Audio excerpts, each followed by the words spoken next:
Hello there, folks. Please forgive me. I've got to be taking an inventory of my medicines. I got to get to a convenient stopping point before I can actually discuss things with you.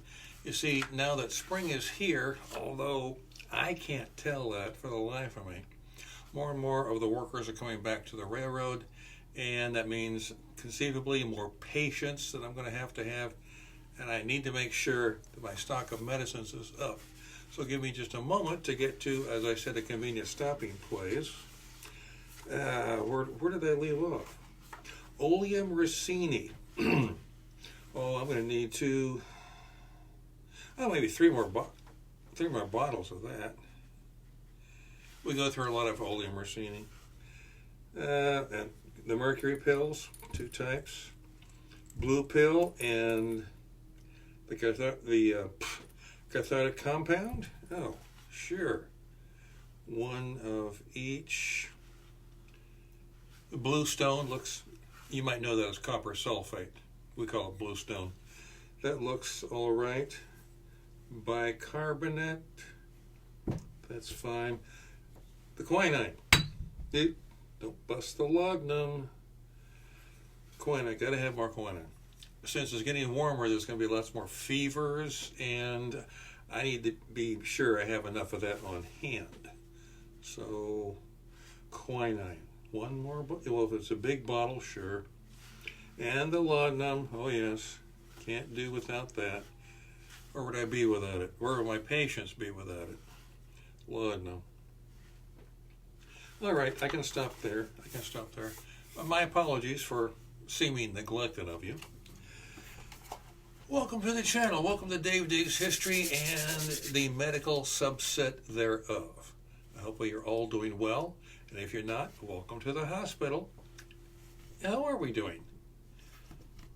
Well, okay. So there's been an outbreak of wellness around here. All right, well, that's fine. You may remember our last episode, we were discussing terminology. We were discussing old names for ailments, like, for instance, consumption, old name, new name, tuberculosis. Did we discuss grog blossoms? I'm not sure if we did or didn't, but don't worry, at some point we'll get around to grog blossoms. They're interesting. I myself have never had any, but I know people who have had. Well, continuing on the theme of terminology, maybe we should also get to some terms, not of medicines or of diseases per se, but what terms will we be using during this sub-series on pre-blister medicine? For instance, the word antiseptic. Will we be using the word antiseptic? Sure. It may be 1850 here, but the word antiseptic's been around since at least 1712, so it's not really a new term. Influenza, we'll use that too. That's 1767. I hope we don't get any influenza, but you never know. Well, that's why I'm here, to take care of these conditions. Bell's palsy, the nerves in the face, yes, that's 1829. Haven't had any cases of that yet, hope that I don't. The word protoplasm, will we be using that word? Actually, yes, because the word protoplasm was coined in 1839 and refers to the substance within an egg, human egg. Oh, and by the way, the human egg was discovered in 1827, so we know all about the human egg. Now, I shouldn't say that. We know about it. Do we know all about it? That remains to be seen. Such things as Parkinson's, that's 1817. Diphtheria, that's 1826. A lot of diseases and conditions that you might think, well, we don't have words for that. We don't even know if it exists. Well, in some cases, Hodgkin's, 1832, yes, we've known that for a while. As we get going along in this channel, I get more involved, and we will get more involved. We'll be going through all the medicines, like, for instance, one of my favorites, Oleum racini. The literal translation is rancid oil. Literally, rancid oil. And some of you, I'm pretty sure, have had it at one time or another. And when we get into the depth of the medicines, I'll let you know what this is used for.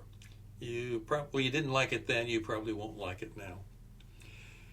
And of course, we have the morphine, we have the opium. We have lots of opium in pill form, powdered form, liquid form, the laudanum. There are the tools, the medicines, the working conditions, and such mundane things. Well, you may consider them mundane. I certainly don't. Like my pay, for instance. Who really do I work for? Is it a contract? Maybe. How do I replace my medicines if they get used up? I'm filling out the book so I can get more medicines for my chest. How does this happen? My filling out this little book here with what I need doesn't get it done. Something has to happen. We'll be taking care of that too. There's a lot more. And with the more people coming back from being on hiatus, because it was just so cold this winter, a lot of things, I'm sorry to say, are going to be happening, and there's quite a number of them that are not going to be very pleasant. But then there are those days like today, I had not a single patient. Nobody clipped themselves with an axe or, while driving a spike into a rail, smashed the hand of the person who was holding the spike. That has happened, but today it's fine. And since this is a railroad construction camp, we're going to be discussing the various conditions that happen to railroad workers. Why is it so deadly a business? We'll find that out. There will be scalds, there will be burns. Steam technology is not really new, but it is in its infancy. If someone gets scalded by hot steam, what am I supposed to do about it? It is a burn of sorts. And if someone gets burned by putting their hand on the firebox inadvertently, I have to take care of it. What are we going to do? I hope I have the right things. I hope I have the right tools. We'll find out. Now, if at any time anybody has any questions, be sure to ask. If I don't know the answer, I'll do what doctors do. I'll just make something up. It's what we do. And anything else of particular interest? Yeah, it's cold. And although this is late March, there's still an opportunity for snow around here and frost. And we've already discussed what happened to that one patient whom I lost, who had frostbite on his feet. Not good. But these things do happen. Oh, I need a sponge. I've used that sponge so much it's about to deteriorate. So, two sponges ought to do it. Okay. I'm sorry, I had to jot that down while I was thinking of it, because if I wait, it'll just fall out of my head like so much else does. Well, I hope you've enjoyed this little short presentation. That's a heads up mainly on what's going to be happening in the future, and there is going to be a lot happening. There's my oldest medical tool in my bag, and that's, no, not till I'm ready. Not till I'm ready. Poker players don't show their hands until they're ready to play them. In the meantime, I hope you're all doing quite well. A like and a subscription would be appreciated. It has helped the channel. If you're brand new to the channel and you want to know what this is all about, just go back a couple or 3 episodes when this first episode of the medical series explained, hopefully, everything that you need to know. And if not, there's always question and answers. Until such time as our tracks cross again, I have the honor to remain your most respectful and obedient servant, Dr. Toombs. coming to you as always from a long time ago. I think I smell some hot coffee somewhere. I don't know what I did with my cup, but I'll find it.